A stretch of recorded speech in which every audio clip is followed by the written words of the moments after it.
مبارک دیتے وقت سوچ لیا کر یہ وہی مہینہ ہے جس میں علی کے بچے یتیم ہوئے. رونے کی راتیں، گریے کے دن ہیں. پردیس میں بی بی زینب کے اجڑنے کا موسم. دنیا کی بیٹیاں عید کے قریب خریداریوں میں مصروف ہیں، بازار بھر گئے ہیں، امیر غریب بچوں کے لیے چیزیں خرید رہا. میرا سلام اپنی ان بیٹیوں پر جو اس عید کو سادگی سے مناتی. ہمارے گھروں میں، آل محمد کے چاہنے والوں کے گھروں میں اس عید کو سادگی سے منانے کا رواج ہے. اس عید کو کیا مسلمانوں کی گن کے 2 عیدیں ہیں. سیدوں کی دونوں عیدیں کوفہ کھا گئے.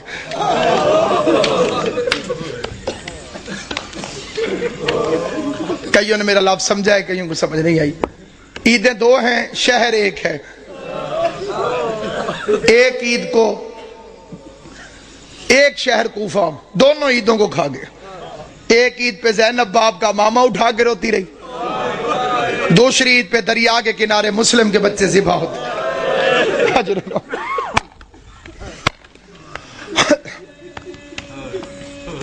امام حسین کا پاک خالق آپ کو کوئی غم نہ دے سوائے غم حسین کے.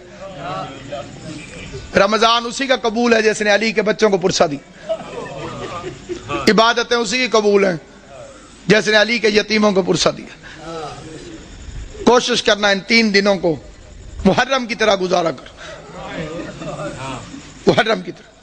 اور ایک گزارش میں خاص طور پہ کیا کرتا ہوں، کوشش کیا کرو عید والے دن کالے کپڑے پہنا کرو. اور کوئی میری بات کو دل سے مانے یا نہ مانے، سادات عظام کے آگے میری ہاتھ جوڑ کے منت ہے، ہو سکے عید والے دن کالے کپڑے پہنے. آج کل کسی کے گھر میں 100 سال کا بڈھا بھی مر جائے نا، عید والے دن تو عید مبارک ہے وہ قبول نہیں کرے گا. وہ کہتا ہے جی ہمارے گھر فوتگی ہو گئی ہے، ہم نے عید نہیں منائی. علی کی شہادت سے بڑا تیرا نقصان کون سا؟ اور میں نے جو فکرے کہیں پوری ذمہ داری سے کہیں، یہ آل محمد کی سنت. یہ نہ کہا کرو کہ عید نہیں، عید ہے، مناؤ ایسے جیسے سیدوں نے منائی. راوی کہتے ہیں میں مدینے میں گیا، میں نے قبر نبی کو بوسہ دیا. قبر نبی کو بوسہ دینے کے بعد میرے دل میں خیال آیا میں اپنے چھٹے امام کو جا کے مبارک دوں. کہتے میں امام کے دروازے پر آیا، میں نے دستک دی. علی کی شہادت ہے، عباس کا علم میرے سر پہ. قسم کھا کے روایت پڑھتا ہوں، امام گھر سے باہر نکلے، بطول کے لال نے کالے کپڑے پہنے ہوئے تھے. راوی دیکھ کے کہتے ہیں مولا لوگ کیا کہیں گے، عید والے دن بھی کالے کپڑے. داڑھی آنسوؤں سے بھیگ گئی، رو کے فرمایا ان مسلمانوں نے ہمیں کون سی عید منانے دی. اللہ تیری ہائے قبول کرے حسین کی ماں پر صلی. انہوں نے ہمیں کون سی عید منانے دی. عیدیں سوگوار ہو گئیں آل محمد کی، جن کے صدقے میں عید عید تھی ان ظالموں نے ان گھروں کو لوٹ لیا. عبادت کے موسم میں، پردیس میں، اور جو وہ سازش ہے، SMS بھی چلتے ہیں، مجلسوں میں بھی بات ہوتی ہے، ماتمداریوں میں بھی. عبد الرحمن ابن ملجم پہ لعنت، یہ ادھوری لعنت ہے. لعنت مکمل بھیجی کرو. اسے بھیجنے والے پہ لعنت، اس کی سرپرستی کرنے والے پہ لعنت. ابن ملجم تو کرائے کا قاتل ہے، تاریخ کو تروڑ مروڑ کے پیش کیا گیا. یہ تو ایک کرائے کا قاتل ہے جسے بھیجا گیا. کتامہ تو ایک کرائے کی قاتلہ ہے جو پہلے سے وہاں پر فرعون شام کے منصوبے سے موجود تھی. علی کا قاتل فرعون شام ہے، جیسے سازش کے تحت اس ملعون کو یہاں بھیجا. پھر ایک لمبی کہانی اور سٹوری بنا دی گئی جی وہاں بھی حملہ ہوا، وہاں بھی حملہ ہوا، ایک وقت میں، ایک ٹائم میں، ایک تاریخ کو. عقل کے دشمنوں، کس زمانے کی بات کر رہے ہو؟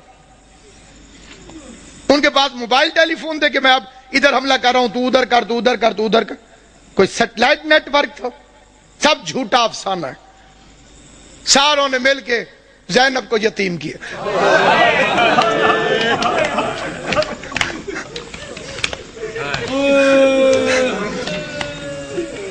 شریف امام. تو بعد میں پتہ چلا ایک گھر سے رونے کی آواز آئی، حسن حسین اس گھر کے اندر چلے گئے علی کی شہادت کے بعد. دیکھا ایک اندھا بیٹھا ہوا ہے، نہ ہاتھ ہے نہ پاؤں۔ حسن پوچھتے ہیں بھوک لگی ہے؟ کہتے لگی ہے لیکن رویا اس لیے نہیں۔ حسین پوچھتے ہیں پیاس لگی ہے؟ کہتے بہت لگی ہے لیکن رویا اس لیے نہیں۔ حسن حسین پوچھتے ہیں پھر رونے کی وجہ؟ کہتے اللہ کرے وہ خیریت سے ہو۔ حسنین پوچھتے ہیں کون؟ کہتے ایک مزدور تھا جو روز کوفے سے میرے لیے کھانا لے کر آتا تھا، مجھے اپنے ہاتھوں سے کھانا کھلا کے چلا جاتا تھا، 19 رمضان سے وہ میرے پاس آیا نہیں۔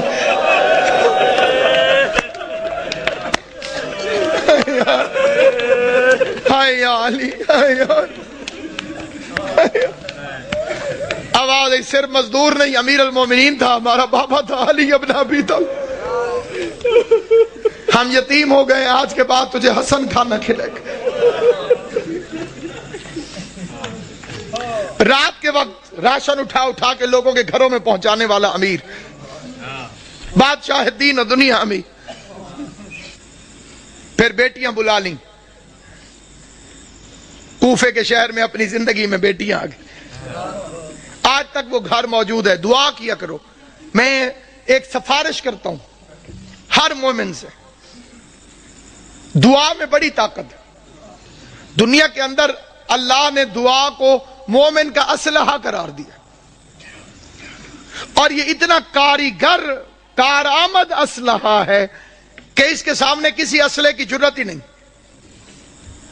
دنیا میرے پیچھے تھی اور میرے ساتھ تھی صرف مومنین کی دعائیں، اور میں بی بی کا شکر گزار ہوں۔ میں آپ کا شکریہ ادا کرنے لگوں، ہر بندے کا شکریہ میں ادا کر ہی نہیں سکتا۔ ہر گھر میں میرے لیے ایسے دعا ہوئی جیسے میں اسی گھر کا فرد ہوں، اور یہ محبت جناب سیدہ کونین ہے، اس کا بی بی آپ کو اجر عطا کرے۔ جب بھی دعا مانگے ایک دعا کبھی مر کے بھی نہ بھولنا کہ خدایا مجھے کربلا دکھا،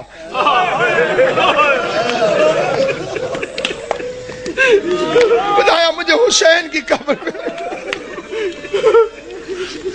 میں آپ کے لیے کہتا ہوں، آپ میرے لیے آمین کہہ دے۔ خدایا قبر حسین کی زیارت، خدایا غریب زہرا کی قبر میں۔ جو کربلا گئے ہو وہ کوفہ بھی گئے ہوگے، جو کوفہ گئے ہو تم نے وہ گھر دیکھا ہوگا جو علی علیہ السلام کا گھر تھا، حسن حسین کا کمرہ، ابی الفضل عباس کا کمرہ، زینب و کلثوم کے قرآن پڑھنے کا کمرہ۔ چھوٹا سا گھر ہے، چھوٹا سا گھر، وہ آج تک موجود ہے وہاں پر۔ علی کی سیرت، علی کا کردار، علی کا طرز زندگی، دارین قربان یا علی۔ عثمان ابن حنیف میرے مولا کا صحابی ہے، وہ کہتا ہے میں نے 3 دن مزدوری کی، مزدوری کرنے کے بعد میں نے تھوڑا سا حلوہ بنایا، پیسے بھی تھوڑے تھے، حلوہ بھی تھوڑا سا بنا، اسے کوئی ایک آدمی چکھ سکتا تھا، بس اتنا تھا۔ کہتا میرا ارادہ ہوا میں کھاؤں، پھر میں نے ہاتھ چھوڑ دیا، میں نے کہا میں اپنے مولا کو پیش کرتا ہوں، علی علیہ السلام کو کھلاتا۔ وہ کہتا میں مولا کے دروازے پر گیا، میں نے دستک دی، علی مصلی سے اٹھ کے باہر آئے، میں نے کہا مولا یہ حلوہ قبول کرے۔ علی نے لے کے واپس کیا، فرمایا ابن حنیف اللہ تجھے اجر دے، یہ حلوہ واپس لے جا، تیرے امام نے اپنی زبان کو لذت والی غذاؤں کے ذائقے سے آشنا نہیں کیا۔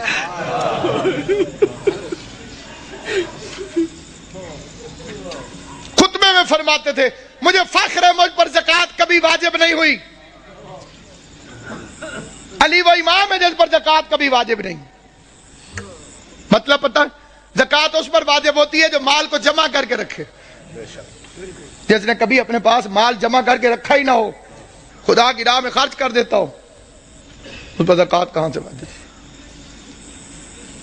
جو جانوروں کے لیے بھی وصیت کرے، گورنروں کو خط لکھا میرے مولا نے، ایک لمبا راستہ ہو لیکن اس میں پانی اور گھاس ملتا ہو، ایک شارٹ کٹ ہو لیکن اس میں پانی اور گھاس نہ ہو، تو خبردار لمبے رستے کے خوف سے جانوروں کو اذیت نہ دینا، لمبے رستے سے آنا تاکہ جانوروں کو پانی بھی ملتا رہے اور کھانے کو بھی دعوی ملتی۔ کالی رات تو فرمایا تھا یہ بطخیں میرا نوحہ کر رہی، بطخوں نے اپنے چونچوں میں مولا کی ابا لے لی تھی، یہ میرا نوحہ پڑھ رہی، میرا نوحہ پڑھ رہی۔ کبھی بطخیں کسی مقام پر شور مچائیں تو پریشان نہ ہونا، اس لحاظ سے ان کی عزت کر لینا کہ یہ علی کے گھر میں پلتی ہے۔ اور اسی طرح شور مچا کے روئی تھی حیدر کرار کے لیے، فرمایا حسن انہیں پانی پلا سکو، کھانا کھلا سکو، دانا چگوا سکو تو رکھنا، ورنہ انہیں آزاد کر دینا۔ میں ایک مرتبہ فکرہ کہتا ہوں، بے غیرت زمانہ جو علی جس کوفے میں بطخوں کو بھی پیاسا برداشت نہیں کرتا تھا، اسی شہر میں اس کی پوتی سکینہ حسرت سے مسلمانوں کو دیکھتی رہی کہ کوئی ہے جو مجھے محمد کے رشتہ داری کی وجہ سے پانی کا ایک گھونٹ ملے۔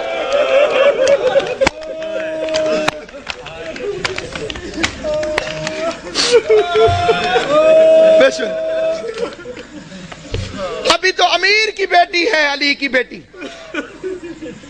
امیر کی بیٹی تھی تو اتنے ظلم کیے، پھر اس کوفے میں آئے گی غریب کی بہن بن کر،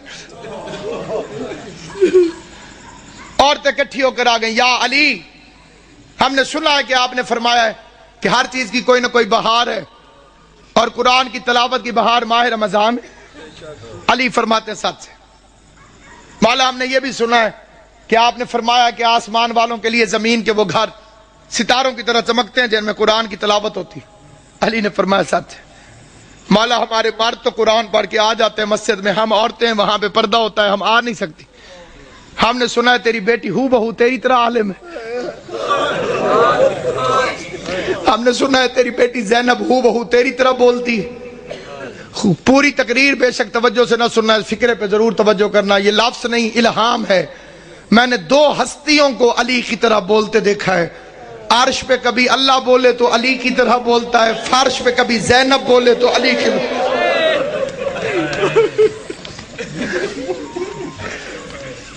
ایک اللہ بولتا ہے علی کی طرح، ایک زینب عالیہ بولتی ہے علی کی طرح۔ میرے مولا نے فرمایا قرآن پڑھائے گی لیکن کوشش کرنا کہ بھیڑ بنا کے نہ جانا۔ ہائے ہائے، میری بچی بھیڑ سے گھبراتی، پڑھنے لگی عورتیں قرآن پڑھانے لگی، زینب عالیہ درس علی کے لہجے میں قرآن پڑھاتی رہی، علی کے علم سے قرآن پڑھاتی رہی۔ لیکن جب آیا ہے قبلہ 40 ہجری والا ماہ رمضان، عورتیں جاتی تھی قرآن پڑھنے، روتی ہوئی باہر واپس آتی تھی، کوئی ماتم کرتی ہوئی آتی قبلہ، کوئی روتی ہوئی آتی۔ کسی نے پوچھا جاتی تو علی کی بیٹی کے پاس، میری طرف دیکھنا، جو بندہ ماتم کرنے آیا ہے، جو بندہ جنازہ اٹھانے آیا ہے، غیر جنازوں میں چپ کر کے شریک ہوتے ہیں، جو اپنے ہوتے ہیں وہ تڑپ تڑپ کے روتے ہیں، تمہارے رونے کا سامان کرنے کے لیے فکرہ پڑھنے لگا ہوں۔ لیکن جب آیا ہے قبلہ 40 ہجری والا ماہ رمضان، عورتیں جاتی تھی قرآن پڑھنے، روتی ہوئی باہر واپس آتی تھی، کوئی ماتم کرتی ہوئی آتی قبلہ، کوئی روتی ہوئی آتی۔ کسی نے پوچھا جاتی تو علی کی بیٹی کے پاس، میری طرف دیکھنا، جو بندہ ماتم کرنے آیا ہے، جو بندہ جنازہ اٹھانے آیا ہے، غیر جنازوں میں چپ کر کے شریک ہوتے ہیں، جو اپنے ہوتے ہیں وہ تڑپ تڑپ کے روتے ہیں، تمہارے رونے کا سامان کرنے کے لیے فکرہ پڑھنے لگا ہوں۔ جہاں تک میری آواز جائے فکرہ سننا۔ کہتے ہیں جاتی تو علی کی بیٹی کے پاس قرآن پڑھنے ہو، یہ روتی ہوئی واپس کیوں آتی ہو؟ کہنے لگی جب سے یہ آخری رمضان شروع ہوا ہے، علی کی بیٹی کے درس کے رنگ عجیب ہو گئے ہیں۔ پہلے قرآن پڑھاتی ہے، درس دینے کے بعد پردے بند کروا کے علی کی بیٹی سر سے چادر اتار کے اپنے بالوں کو کھول دیتی ہے اور آواز دے کے کہتی ہے کوفے کی عورتوں مجھے اس رنگ میں بھی پہچان لو، کہیں ایسا نہ ہو کل زینب تمہاری مہمان بنے، تم کو بی بی ہم نے تو تجھے برقعے میں دیکھا تھا، ہم نے تو تجھے کھلے بالوں سے کبھی دیکھا ہی نہ تھا۔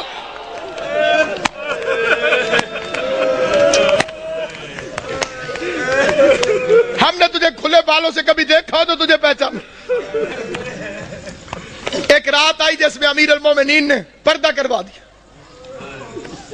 بڑی غربت کی لمبی داستان ہے۔ علی جیسا شریف باپ، زینب جیسی باحیا بیٹی بازار میں لے کے چل پڑا، میرا مولا مشکل کشا۔ زینب یہ کچہری ہے، یہ دارالامارہ ہے، یہ بازار کناسہ ہے، میں نے پڑھ لیا تم نے سن لیا۔ زینب کی کمر جھک گئی، رو کے آواز دی بابا بازار کچہریاں بیٹوں کو دکھائی جاتی، میں تیری بیٹی ہوں مجھے کیوں دکھاتا ہے؟ آواز ہے ایک وقت آئے گا میرے بیٹے مارے جائیں گے۔ جزاک اللہ، میرے بیٹے مارے جائیں گے، تجھے درباروں میں آنا ہوگا۔ اگلا واقعہ جسے پڑھنا بڑا ضروری سمجھتا ہوں، میں نے مقتل میں اپنی آنکھوں سے پڑھا ہے۔ حسین کو بلایا، اور داڑھی چومنی شروع کر دی۔ حسین عرض کرتے ہیں بابا میری داڑھی کیوں چومتے؟ فرمایا ایک دفعہ تیرے نانے نے میری داڑھی چومی تھی اور میں صدقے حسین دی اماں تھوڑے تے راضی ہوئے جو ہائے کر کے روتے ہو۔ میں نے روایت پڑھی تھی محرم میں بھی، پھر پڑھتا ہوں، امام صادق فرماتے خدایا ان آوازوں پہ رحم فرما جو حسین کے غم میں بلند ہوتی، کبھی اونچی آواز میں حسین کو رو لیا کر تو سمجھ لیا کر تجھے تیرے امام کی دعا مل گئی۔ حسین کی اماں تمہیں کوئی غم نہ دے سوائے غم حسین کے فکرہ پڑھنے لگا۔ عزاداران امام مظلوم کہا ایک دفعہ تیرے نانے نے میری داڑھی چومی تھی۔ میں نے پوچھا تھا مولا میری داڑھی کیوں چوم دے ہو؟ تو رسول نے فرمایا تھا علی ایک رمضان آئے گا جس میں تیری داڑھی خون سے خضاب ہوگی، اس لیے چوم دو میری داڑھی تو ایک میرے خون سے خضاب ہوگی اور تیری داڑھی کبھی اکبر کے خون سے، کبھی علی اصغر کے خون، ماتم کرنا، کبھی غازی کے خون سے، کبھی قاسم کے خون سے، کبھی عباس کے خون سے۔ اجرکم اللہ جعلکم اللہ من الباقین، مولا میرا اور تمہارا شمار رونے اور رلانے والوں میں کرے۔ آخری روایت پڑھتا ہوں لیکن جہاں جہاں تک میری آواز جائے توجہ چاہتا ہوں۔ یہ دوسری رات ہے، علی کے زخمی ہونے کی پہلی رات ہے، لیکن یہ جو کل رات گزر گئی ہے، سارے جانتے ہو کہ یہ روزہ ام کلثوم کے پاس، اپنی شہزادی کے پاس میرے مولا نے افطار فرمایا۔ ایک فکرہ میں دست بستہ کہتا ہوں صاحب دربار کو گواہ بنا کر، میں کسی کی تردید میں نہیں کہتا، کسی کی مخالفت میں نہیں کہتا، کسی کی مخالفت کی میری اوقات نہیں، میں امام حسین کا سب سے چھوٹا ذاکر ہوں، جناب زہرا کا وکیل ہوں، میں کسی کی تردید میں نہیں، پہلے میں کوئی بعد میں مخالفتیں کرتے ہیں لوگ کہ جی ہمیں کہا ہے، کسی کو نہیں کہہ رہا، صرف ایک فکرہ کہہ رہا ہوں، کوشش کیا کرو بی بی ام کلثوم کو علی کی بے اولاد بیٹی نہ کہا کرو، یہ توہین ہے اس گھر کی۔ اس کا نام تھا زینب صغرا اور کنیت تھی ام کلثوم۔ ام کلثوم کا مطلب ہے کلثوم کی ماں۔ کلثوم کی ماں اگر نام ہو تو وہ بے اولاد نہیں ہوتی۔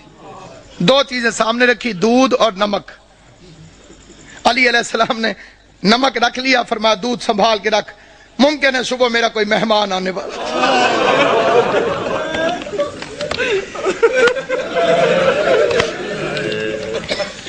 ممکن ہے صبح میرا کوئی مہمان، انہیں شربت پلانا پڑے، ہائے کر لو گے جو تمہاری اپنی مرضی ہے۔ میں بڑا رویا تھا جب میں نے یہ روایت پڑھی تھی، ساری اولاد کھڑی تھی علی کی، جب زخمی ہوا نا میرا مولا ساری اولاد کھڑی تھی، ایک ایک کا چہرہ دیکھتے دیکھتے علی کی نظر عباس پہ رکی، عباس میرے قاتل کو شربت پلاؤ۔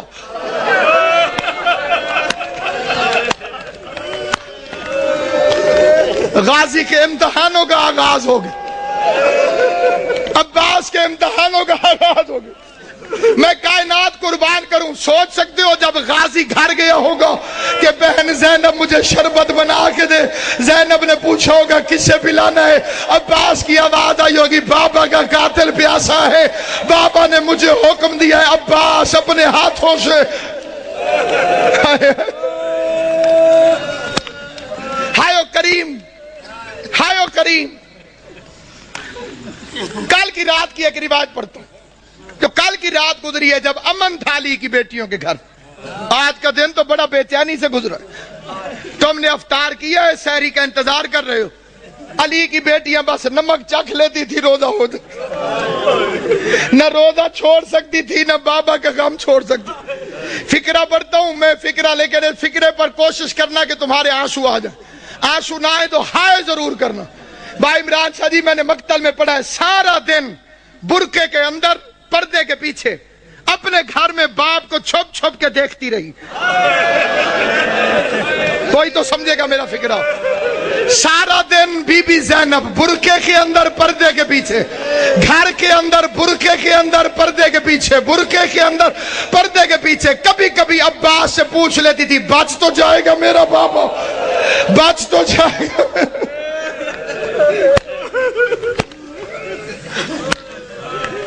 آج کے دن کا واقعہ علماء پڑھتے ہیں، علی کی آنکھیں بند ہیں. کافی دیر چھپ کے دیکھتی رہی. عباس سے پوچھتی ہے آ جاؤں میں؟ عباس نے فرمایا اپنا گھر ہے، 4 دیواری ہے، دروازے بند ہیں. آج باپ کے سامنے آئی. کافی دیر علی کا چہرہ دیکھتی رہی. بابا میرے مولا نے آنکھیں نہیں کھولی. قسمت کی ماری قریب بیٹھ گئے. موت کی ختم ہوئی بی بی زینب. قسمت نہیں علی کی بیٹی، کبھی ماں کو پٹیاں باندھتی رہی.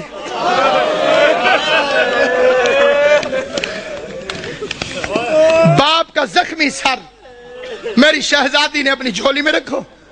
چہرے کو دیکھ کے ایک فکرہ کا دیکھ کے کہتی ہے بابا ساری زندگی تیری خواہش تھی میں تیرے سامنے آ کے باتیں کروں. بابا میں شرم کے مارے سامنے آ نہیں سکی. بابا پردیس میں مجھے جدائی نظر آ رہی ہے، آنکھیں کھول، میری خواہش ہے مجھ سے کچھ باتیں کر. بابا آج میرا دل کرتا ہے آنکھیں کھول، آنکھیں کھول. علی نے آنکھیں کھول کے جو فکرہ کہا ہے وہ فکرہ سنو گے. آنکھیں کھول کے کہو میری لائق بچی میری ایک آخری خواہش ہے پوری کرے گی.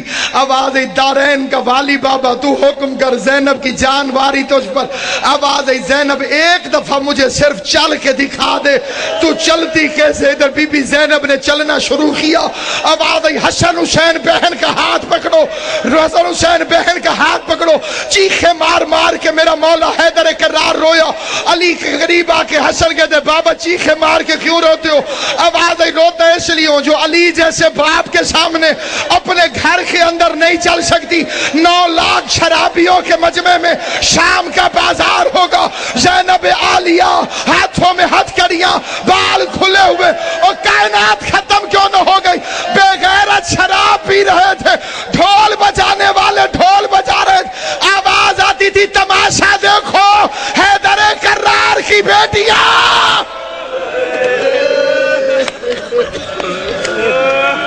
جب کہوں گا پھر زیارت ہے.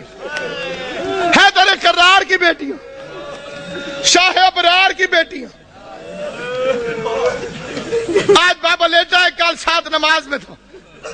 کل کی رات قبلہ لیلۃ القدر کا آغاز. مومنوں کے گھروں میں بڑی عبادت ہوتی ہے تو امیر المومنین کا گھر تھا.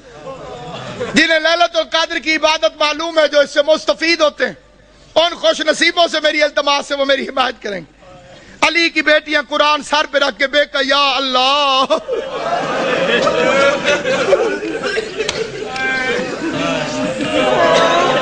ہائے علی ہائے علی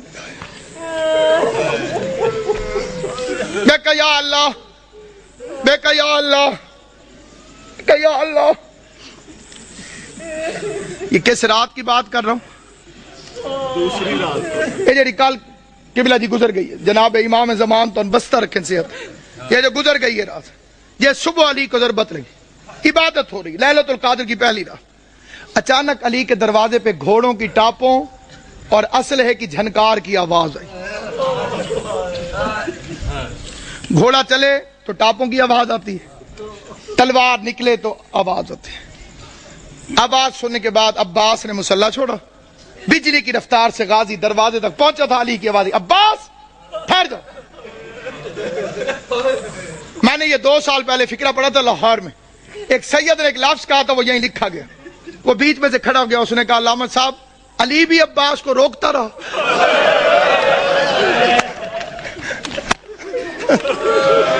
آج رقم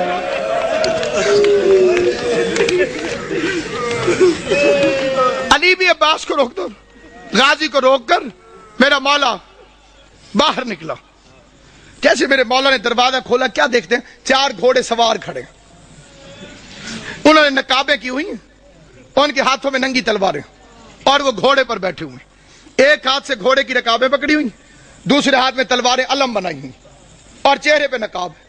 علی نے فرمایا کون؟ انہوں نے پھرتی سے زین چھوڑی، تلواریں نیاموں میں ڈالی، علی کے قدموں پہ ہاتھ رکھا. کسی نے ہاتھ چومو، کسی نے پاؤں چومے. پہلے کی آواز مولا میں عبداللہ ابن عفیف علی کا صحابی تھا. دوسرے کی آواز مولا میں حذیفہ یمانی. تیسرے کی آواز مولا میں ابراہیم ابن مالک اشتر. علی فرماتے ہیں آرام اور عبادت چھوڑ کر آدھی رات کو میرے دروازے پہ کیا کر رہے ہیں؟